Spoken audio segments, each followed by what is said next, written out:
साताऱ्यात आज मुख्यमंत्र्यांच्या हस्ते शिवसशस्त्र शौर्यगाथेचं उद्घाटन होणार। शस्त्र प्रदर्शनात शिवकालीन वाघनखही सर्वसामान्यांना पाहता येणार। शरद पवारांचा आज अहमदनगर, अकोले, निफाड आणि जुन्नर दौरा। अकोल्यातील शेतकरी मेळाव्याला उपस्थित राहणार। 21 जुलैच्या अजित पवारांच्या मेळाव्या अगोदर शरद पवारांचा मेळावा। 20 जुलैला शरद पवारांचा पिंपरी चिंचवडमध्ये मेळावा होणार। 21 जुलैला अजित पवारांच्या कार्यकर्ता मेळाव्याचं पिंपरीत आयोजन। 3 ऑगस्टला पुण्यात ठाकरे गटातील पदाधिकाऱ्यांचं शिबिर। पुण्यातील शिबिरात उद्धव ठाकरे मार्गदर्शन करणार। पुणे जिल्हा, पश्चिम महाराष्ट्रातील पदाधिकारी उपस्थित राहणार। समाजवादी पक्षाचे उत्तर प्रदेशचे 35 खासदार आज मुंबई दौऱ्यावर। सिद्धिविनायक मंदिर, मनी भवन आणि चैत्यभूमीला भेट देणार। तर संध्याकाळी 4:30 वाजता रंगशारदा इथे सत्कार समारंभ। मुंबईत आज काँग्रेसचे 2 बैठका। सकाळी 10 वाजता गरवारे क्लबला महाराष्ट्र प्रदेश कार्यकारिणीची बैठक। तर दुपारी 2 वाजता टिळक भवन इथे काँग्रेस प्रदेशच्या सर्व जिल्हाध्यक्ष आणि प्रदेशमधील महत्त्वाच्या नेत्यांची बैठक। मुंबईतील काँग्रेसच्या बैठकीत विधान परिषदेतील फुटेल आमदारांवर कारवाईची शक्यता। आजच्या बैठकीत आमदारांवरील कारवाईबाबत चर्चा होण्याची शक्यता। भाजपची 2 दिवस मॅरेथॉन बैठक। आज 144 विधानसभा जागांचा आढावा घेतला जाणार। जिंकून येणाऱ्या जागांवर भाजप महायुतीच्या बैठकीत दावा करणार असल्याची माहिती। महायुती म्हणून एकत्रच राहणार, भाजपच्या बैठकीत निर्णय। भाजप कोअर कमिटीच्या बैठकीत सर्व प्रमुख नेत्यांचं महायुतीबाबत एकमत। विधानसभा पार्श्वभूमीवर महायुतीत बैठकांचा सिलसिला। भाजपकडून 160 ते 170 जागा लढण्याची नेत्यांची मागणी। मुख्यमंत्री एकनाथ शिंदेंनी घेतली आमदारांची बैठक। बैठकीत महाराष्ट्रातून 100 निरीक्षकांची नियुक्ती। अजितदादा महायुतीत राहतील ही अपेक्षा, पण राजकारणात काहीही होऊ शकतं। शिंदे गटाच्या संजय शिरसाटांचं भुवया उंचावणारं वक्तव्य। विधानसभा निवडणुकांसाठी मवियाचा फॉर्म्युला ठरल्याची सूत्रांची माहिती। काँग्रेस 96, ठाकरे गट 96, पवार गट 96 जागांचा प्राथमिक फॉर्म्युला असण्याची शक्यता। लोकसभेप्रमाणे जिंकेल त्याला जागा आहे मवियाचं सूत्र। मविया विधानसभेत 280 जागा जिंकणार, खासदार संजय राऊतांचा दावा। विधानसभा निवडणुकीत ठाकरे गट मुंबईतील 36 पैकी 25 जागा लढवण्याच्या तयारीत। लोकसभा निवडणुकीत मताधिक्य मिळालेल्या मतदारसंघाची ठाकरे गट मागणी करणार। पुण्यातल्या भोसरीतील ठाकरे गटाच्या पदाधिकाऱ्यांची नाराजी दूर। अजित गव्हाणेंच्या पक्षप्रवेशाने नाराज पदाधिकाऱ्यांची नेत्यांशी चर्चा। भोसरी विधानसभेसाठी आग्रह शेवटपर्यंत ठेवणार, राऊतांचं बैठकीत वक्तव्य। तर भोसरीत सांगलीची पुनरावृत्ती होण्याची शक्यता। विधानसभा निवडणुकांच्या पार्श्वभूमीवर उद्धव ठाकरेंना मोठा दिलासा। ठाकरे गटाला निधी स्वीकारण्यास परवानगी। विधानसभेत मी काँग्रेसकडून तिकीट मागणार, आमदार झेशान सिद्दीकी ठाम। विधान परिषदेत बदनामी झाल्याचाही सिद्दीकींचा आरोप। पूर्व विदर्भात काँग्रेसची सर्वात जास्त ताकद, 99% जागा काँग्रेस लढवणार। काँग्रेस नेते अभिजित वंजारींची माहिती। उपमुख्यमंत्री अजित पवारांकडून विशाळगडाच्या पायथ्याची पाहणी। हिंसाचार झालेल्या गजापूर गावातही अजितदारांची पाहणी। दंगल थांबवता आली असती पण काहीच केलं नाही म्हणून दंगल घडली। गजापूर गावातील राड्यावरून शाहू महाराज छत्रपती यांचा सरकारवर निशाणा। कोल्हापूरचे पालकमंत्री हसन मुश्रीफ आज विशाळगडावर जाण्याची शक्यता। विशाळगडावर पाहणी करण्यासाठी जाण्याची शक्यता। इम्तियाज जलील यांचा आजचा कोल्हापूर दौरा रद्द। विशाळगड प्रकरणी जलील निषेध आंदोलन करणार होते। पोलिसांच्या मागणीनंतर इम्तियाज यांचा दौरा रद्द। मुख्यमंत्री अजित पवार लवकर राज्याचा दौरा करणार। विधानसभा निवडणुकीच्या पार्श्वभूमीवर अजितदारांचा महाराष्ट्र दौरा। अजित पवार गटाकडून धनंजय मुंडेंची राष्ट्रीय प्रवक्तेपदी नियुक्ती। शरद पवार गटाकडून करमाळा विधानसभेसाठी नारायण पाटलांच्या नावावर शिक्कामोर्तब। योगेंद्र पवार आमदार होणार, मी देखील तुमचा आमदार असणार। आपल्या अस्तित्वासाठी विधानसभेच्या मैदानात उतरायचं आहे। विधानसभा निवडणुकीबाबत उत्तम जानकर यांचे संकेत। बारामतीत रॅली दरम्यान योगेंद्र पवारांचे भावी आमदार म्हणून झळकले बॅनर। विधानसभा लढवण्याबाबत अद्याप निर्णय नाही, लोकांची इच्छा असेल तर विचार करेन। बारामती विधानसभेतून लढवण्यावरून योगेंद्र पवारांची प्रतिक्रिया। गोंदिया जिल्ह्यातील 4ही विधानसभेच्या जागेवर काँग्रेसचा दावा। लोकसभा निवडणुकीत काँग्रेसची ताकद वाढल्यानं पदाधिकाऱ्यांचा निर्णय। लाडकी ही बहीणच असते हे सरकारला मान्य करावं लागलं तर लाडकी बहीण नाही, 3 महिन्यांनंतर सावत्र बहीण दिसेल। रोहिणी खडसे आणि सक्षणा सलगर यांची लाडकी बहीण योजनेवर टीका। बारामतीकरांमुळे सत्ताधाऱ्यांच्या लक्षात आलं लाडकी बहीण किती महत्वाची। लाडकी बहीण योजनेचं महत्व बारामतीकरांनी अजितदारांना दाखवलं। महबूब शेख यांचा टोला।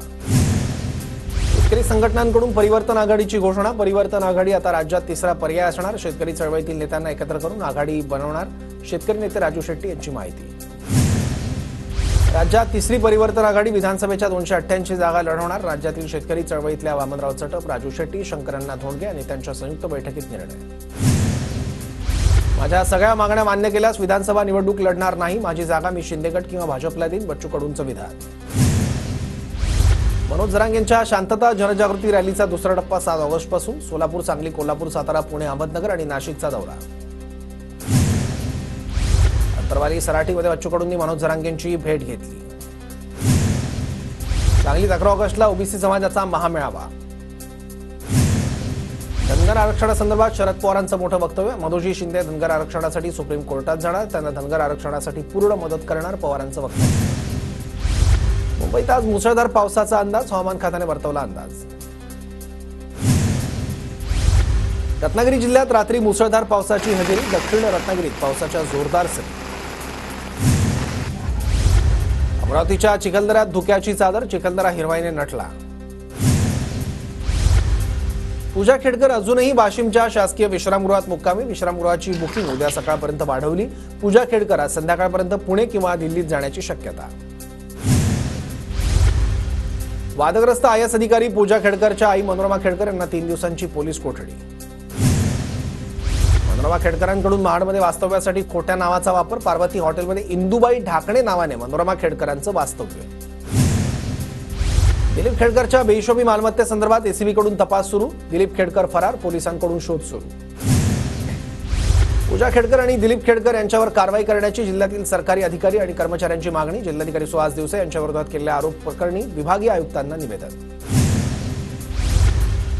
पूजा खेडकर प्रकरणाचा अहवाल विभागीय आयुक्तांकडे सादर. अहमदनगरच्या जिल्हाधिकाऱ्यांकडून अहवाल सादर. अहवालात दिलीप खेडकरांच्या माहितीसह नॉन क्रिमिलेअरचीही माहिती. दिलीप खेडकरांचा पुणे सत्र न्यायालयात अटकपूर्व जामिनासाठी अर्ज. दिलीप खेडकर यांचे अटक टाळण्यासाठी प्रयत्न, तर पुणे पोलिसांकडून दिलीप खेडकरांचा शोध सुरू. विशाळगड हिंसक घटनेच्या प्रकरणावर आज हायकोर्टात तातडीची सुनावणी. विशाळगडावरील बांधकामं तोडण्याला स्थगिती देण्याची याचिका दाखल. न्यायमूर्ती बर्गीस कुलाबावाला आणि फिरदोष पूनावालांच्या खंडपीठासमोर सुनावणी. रोहा दिवा मेमूच्या वेळापत्रकात बदल. रोहा इथून सुटणारी 4:30ची गाडी आता दुपारी 3:55 सुटेल आणि दिवा इथे संध्याकाळी 7:25 ऐवजी 6:50 पोहोचेल. सीएसएमटी ते भायखळा आणि वडाळा रोड स्थानकादरम्यान रात्रकालीन विशेष ब्लॉक. शनिवारी रात्री 12:30 पासून पहाटे 4:30 पर्यंत ब्लॉक. गडचिरोली जिल्ह्यातील सिरोंचा तालुक्यातील सूर्यापल्ली गावात मध्यरात्री पुराचं पाणी शिरलं. रामंजापूर इथल्या मॉडेल शाळेच्या वसतिगृहात 3 ते 4 फूट पाणी शिरल्यामुळे 120 विद्यार्थ्यांना सुरक्षित स्थळी हलवलं. धुळ्याच्या शिंदखेडा तालुक्यातील होळ आणि धांदर्ले परिसरामध्ये जोरदार पावसाची हजेरी. शिंदखेडा तालुक्यात झालेल्या पावसामुळे शेतकऱ्यांच्या कपाशी आणि मका पिकाचं नुकसान. सलग 4थ्या दिवशी भंडारा जिल्ह्यात पावसाची जोरदार हजेरी. हवामान खात्यानं अलर्ट दिल्यानं शेतकरी आणि नागरिकांना दक्षता घेण्याचं प्रशासनाचं आवाहन. नाशिकमधील रिक्षा आणि टॅक्सी चालकांना दिलासा. वाहनांच्या प्रमाणपत्र नूतनीकरण विलंब शुल्कास प्रादेशिक परिवहन कार्यालयाकडून स्थगिती. नाशिक जिल्ह्यात मनपाच्या आपल्या दवाखान्यासाठी कंत्राटी पद्धतीने भरती प्रक्रिया राबवणार. आठवड्याभरात शहरात 14 आपला दवाखाना सुरू केले जाणार. नाशिक महापालिका स्वतःच्या जागेत उभारणार 500 मोबाईल टॉवर. तिजोरीत खडखडाट असल्यामुळे 30 कोटी रुपयांच्या उत्पन्नासाठी कर विभाग स्वतःच्या इमारती, रस्ते दुभाजक, मोकळ्या भूखंडावर 500 मोबाईल टॉवर उभारण्याची प्रक्रिया पार पाडली. अकोला जिल्ह्यातल्या बाळापूर पोलीस स्टेशनमध्ये पीक विमा कंपनीच्या विरोधात 420चा गुन्हा दाखल. जळगाव महापालिकेअंतर्गत कार्यरत आशा वर्कर यांची महापालिकेसमोर निदर्शनं. ऑनलाईन कामांची सक्ती, सर्व थकीत मानधन, विविध कामाचा मोबदला अशा विविध मागण्यांसाठी आंदोलन. एमपीएससी मार्फत आता शिपाई पदही भरली जाणार. 2024 पासून अंमलबजावणी होणार. सामान्य प्रशासन विभागाच्या अप्पर मुख्य सचिवांच्या अध्यक्षतेखाली समन्वय समिती गठीत. घाटकोपर फलक दुर्घटनेबाबतच्या याचिकेवर आज सुनावणी. 22 जुलै रोजी म्हाडाचा लोकशाही दिन. नागरिकांच्या तक्रारींचं निराकरण करण्यासाठी दर महिन्याला म्हाडातर्फे लोकशाही दिनाचं आयोजन. राज्याच्या कौशल्य, रोजगार, उद्योजकता आणि नाविन्यता विभागामार्फत आचार्य चाणक्य कौशल्य विकास केंद्र योजना सुरू. मुंबईतील फेरीवाला समितीत महिलांसाठी आरक्षण ठेवण्यात येणार. महिला फेरीवाल्यांनाही प्रतिनिधित्व मिळणार. नवी मुंबई कृषी उत्पन्न बाजार समितीत हिरव्या मिरचीच्या दरात घसरण. आवक जास्त झाल्यानं मिरचीचा दर प्रति किलो 40 रुपयांवर. टोमॅटोचं उत्पादन घटल्यामुळे राज्यभर टोमॅटोचा तुटवडा. किरकोळ बाजारात टोमॅटो 120 रुपये किलो. शुल्क माफी देण्याचे सावित्रीबाई फुले पुणे विद्यापीठ प्रशासनाचे आदेश. केंद्रीय प्रवेश प्रक्रियेद्वारे प्रवेश घेणाऱ्या विद्यार्थिनींना 100% शुल्क माफी. पुण्याच्या खेड तहसीलदारपदी ज्योती देवरे यांची नियुक्ती. पुण्यात 1 ऑगस्टपासून पुणे ट्रॅफिक पोलिसांची नवीन मोहीम लागू होणार. वाहतूक कोंडीतून सुटका करण्यासाठी शहरातील मुख्य 32 रस्त्यांवरील सर्व गोष्टी तपासून अभिनव योजना राबवण्यात येणार. जिममधील ट्रेनरकडून तरुणाला मारहाण. मुलुंडमधील घटना. ट्रेनरने जिममधील लाकडी मुदगल तरुणाच्या डोक्यात मारला. पिंपरी चिंचवडमध्ये भरधाव दुचाकीवर हातात पिस्तूल घेऊन रील बनवलं. रील बनवणाऱ्या दोघांना खंडणी विरोधी पथकाकडून अटक. लोणावळ्यात मुसळधार पाऊस. गुरुवारी 148 मिलीमीटर पाऊस पडल्याची नोंद. पिंपरी चिंचवड शहरात डेंग्यूच्या रुग्णांमध्ये वाढ. एकाच कुटुंबातील 5 व्यक्ती डेंग्यू बाधित. आतापर्यंत 23 रुग्ण डेंग्यू बाधित. सैन्य दलात भरतीचा आमिष दाखवून 9 बेरोजगार तरुणांची 46 लाखांची फसवणूक. डोंबिवलीच्या मानपाडा पोलीस ठाण्यात गुन्हा दाखल.